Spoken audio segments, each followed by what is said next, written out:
Hello, everybody. The Democratic Party hasn't learned anything from the 2016 election, and the two ideological pathways before them will both lead them to ruin. On one hand, you have the Clintonite corporatist neoliberals, and on the other hand, you have regressive far-left moonbats such as Keith Ellison, who recently ran to become the head of the DNC and lost to an aforementioned Clintonite, Tom Perez. We're going to take a look at this CNN interview with Keith Ellison to try to understand why the Democrats are in an ideological tar pit. Let's dive in. Joining us now is Democratic Congressman Keith Ellison. Representative Ellison is also the deputy chair of the Democratic National Committee and the co-chair of the Congressional Progressive Caucus. Good morning, Congressman. Good morning. Good to see you. There's so much news to talk about this morning. Let's talk about some.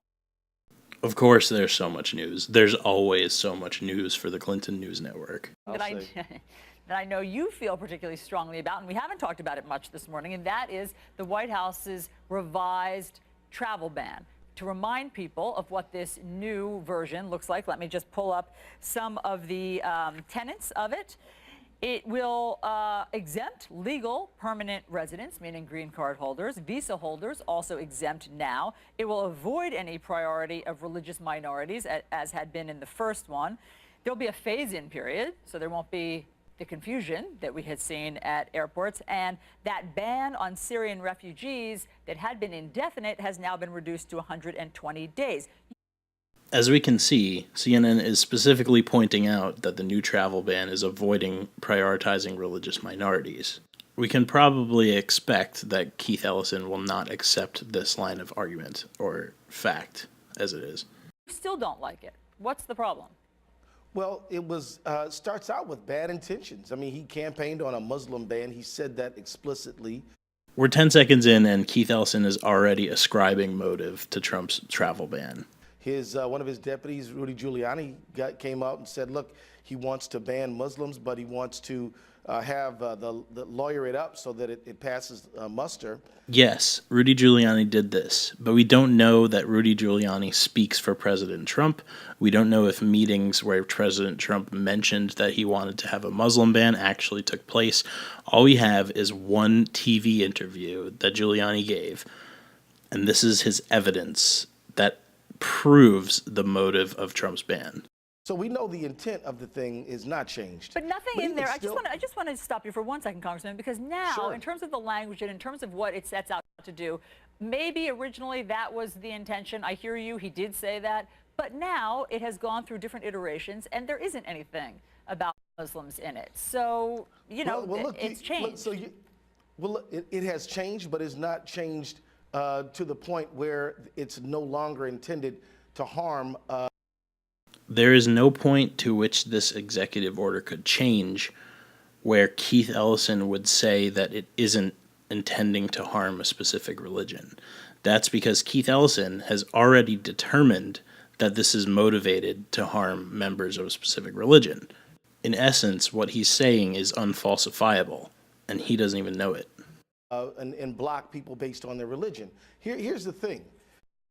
So what's the national security justification for this thing? Because we know that there's been no Syrian refugee who has been associated with terrorism, who has committed acts of terrorism in the United States. We've got a little bit of weasel words, but what he's saying is that no Syrian refugee has committed an act of terrorism in the United States. He dodged away from what he said before, which is that they were associated with terrorism, which is proven to be true. Tons of people have been arrested in association with terrorist attacks and not necessarily having carried them out.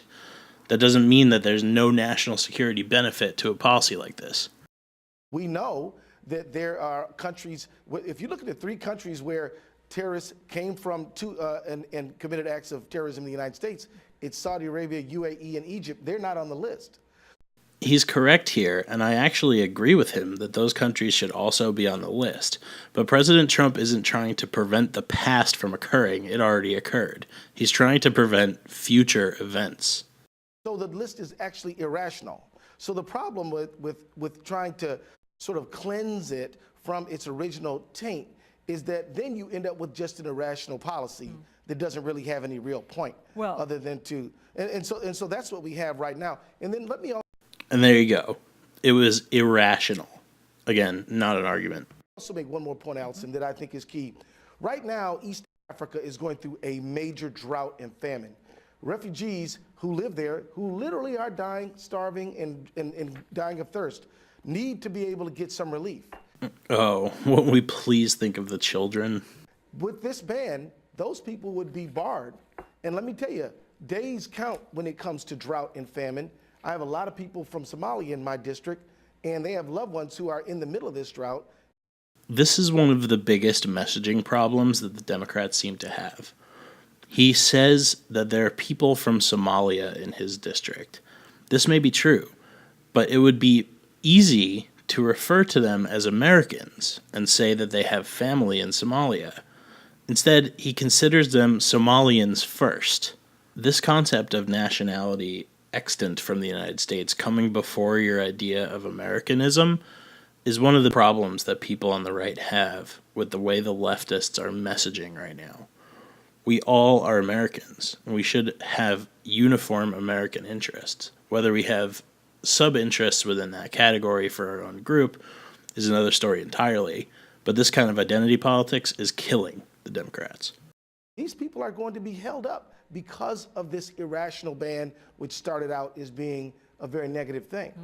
Well, we'll see what happens. Already Hawaii has launched a lawsuit. Not to poison the well or make things weird, but Keith Ellison blinks an awful lot. We have many legal experts, including our own Jeffrey Toobin, who believe that it will pass legal muster, but that remains to be seen. Next, because it's legal doesn't make it right. This wonderful catchetism just kind of cracks me up because of the number of things that Keith Ellison would not accept this quote-unquote argument for. Yeah, how about immigration? Maybe we should say all immigration should be illegal. Doesn't mean it's right. What about abortion? Oh, just because abortion's legal doesn't mean it's right. Are these arguments that he would accept? I don't think so. Fair enough. But I want to ask you now about another thing that obviously is brewing on Capitol Hill, and that is the repeal and replacement of Obamacare. What's the Democrats' plan? This thing is being fast-tracked through the House. Obviously, we've heard dissension on both sides, but what are the Democrats doing? Well, Oh, God forbid a piece of Republican legislation gets fast-tracked through the Republican House and the Republican Senate and the Republican President now that they've been democratically elected to take the reins of that power. trying to, one, make sure the public understands how harmful and dangerous Trump care really is. The very idea that this is Trump care is foolish. Paul Ryan and the House Republicans are the ones who are first setting up this bill. Here Keith is trying to tie this to Trump already, but it's not going to work. We're trying to point out to people how it abandons the commitment to filling the donut hole, how it will restrict the expansion of Medicaid and cut Medicaid in some cases. We're talking about how it cuts Planned Parenthood just completely and harms women's health. And we're making the point clear that as many as 10 million people, perhaps more, will be abandoned and left without health care when they had it before. And on top of all that, wealthier people who were being taxed to help support this program are going to get a tax bonus with this repeal and replace. Okay, number one, if you didn't want these things to happen, you probably should have won the election and not nominated Hillary Clinton. But you didn't. Instead, you thought she was going to win, and you didn't have any plans for this. Secondly, talking about any benefit going to the wealthy being an instant shot in the foot for any plan that gets put forward is just stupid. Why shouldn't the wealthy get any benefit ever at all? It's blatant class warfare. You're going to get bumps in terms of HSAs. They're going to get bumps in terms of even insurance company executive salaries. So it's helping the rich, it's hurting the poor and the middle class. It's a bad thing. So your plan is... Imagine being able to just boil it down to, oh, this helps the rich, hurts the poor and middle class. These plans and policies are so large and complex that boiling it down to something as simple as that is just for low intellect people. To talk about it as often as possible, raise awareness, as you would say, and then I guess you expect town hall, grassroots and constituents of these folks to confront them at town halls. Well, the First Amendment is a very important piece of our American... It is cute how the Democrats think they have some kind of grassroots movement going on. They wouldn't understand grassroots if it hit them in the face. Well, actually it did, and they still don't understand it. So there you go. Landscape. I mean, people have a right to express their outrage and their support, if that's the case, to their elected representatives. And we encourage people to use their First Amendment rights, freedom of expression, freedom to get news from a free press. We support these things and believe that this is the right time to express yourself if you think healthcare should be something that everybody can get. Okay, let's move on to the... Did he just say that he wants people to have access to healthcare, or he wants healthcare to be something that's given to everyone? Saying that you hope that it's something people can get is a Republican position, isn't it? Allegations of Russia possibly meddling in the presidential election. Director Comey of the Oh, God. Here we go with the Russia and Putin stuff again. FBI was summoned to Capitol Hill. He met with the Gang of Eight, those lawmakers who have access to the most highly classified information. What do you want to hear from Director Comey? Why is she even asking him this? The answer to this question should be the facts, and that's it. What do you want to hear is perpetuating this wish fulfillment situation that many Democrats find themselves in right now. I want to hear Director Comey talk about exactly what this server connection might represent and what the facts indicate that it does represent. Why is there... He wants them to talk about what it might represent and what the facts indicate that it does represent. Meaning, throw every possibility up to the wall and then maybe sneak in what's actually happening at the end when nobody's listening anymore. A computer server link between the Trump organization and Alpha Bank. What was it doing? Oh, a computer server link. A scary ping record from two connected servers. What will Trump do? Or did somebody try to shut it down when it got discovered? Why would they do that? How come... He asks, did somebody shut it down when it was discovered? And then says, why would they do that? Assuming that somebody did shut it down when it was discovered. Only Flynn and now Sessions have been found saying things, denying that they were in contact with Russian diplomats when in fact they demonstrably were. Yes, they obviously were as a part of their jobs. What they denied was that they were talking about campaign things with the Russians. They denied the collusion that you were implying. They didn't deny that it ever happened.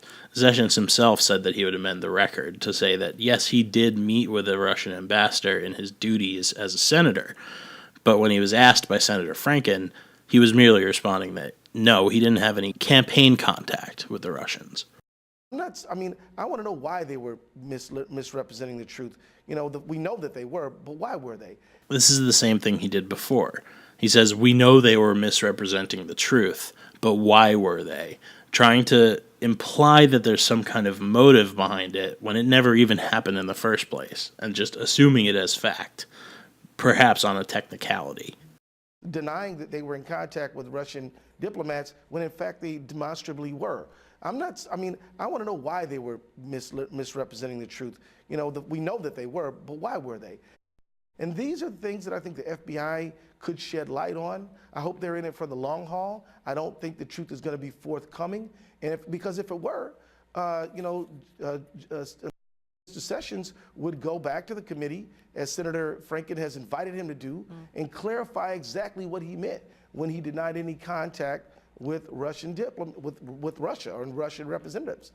If it were, we wouldn't be 6 months into this quote-unquote scandal with you standing there with no evidence in hand and no actual accomplishments along the narrative lines. As far as I know, Sessions already completely cleared this up. I'm not quite sure what he's talking about, and I don't really feel like looking it up because it's not worth it for Keith Ellison, but yeah, he already did that. So that's what I'm hoping that we can get from Comey's presence on this. I'm glad that we're trying to get to the bottom of this. I mean, because look, this is stunning when you think about it. Far worse than Watergate, when you believe a hostile foreign power engaged in an attempt and with the collusion of the sitting administration. Well, you don't know that. Hold on, Congressman. Well, we don't know it. Congressman, you said with the collusion, there's no evidence that there's collusion.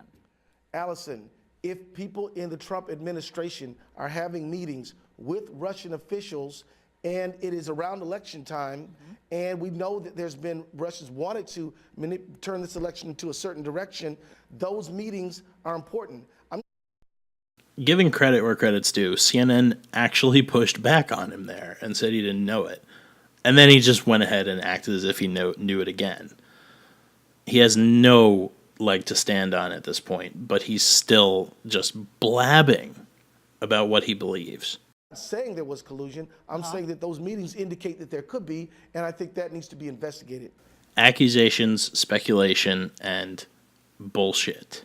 You see what I'm saying? I'm not making an accusation. I'm saying that there is ample basis for an investigation. To say that you're not making an accusation is ridiculous. You have over and over again at least implied you know the intent behind several actions. And why would you be questioning it so fiercely if you weren't trying to push the idea that there was collusion between the Trump campaign and the Russians?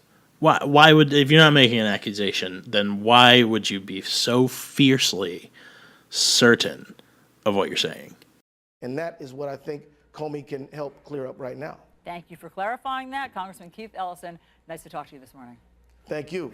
Chris. All right, so we have heard. All right, I'm not listening to Chris Cuomo. So yeah, they have no idea what they're doing. They have no idea how to actually talk to people, and they're in a complete ideological bind as to where to move next. Their choices are insane progressivism and moon battery or corporate corrupt Clintonism. Until they learn how to actually just calm down, speak rationally, and make their points without throwing around accusations and crazy conspiracy theories, they're not coming back.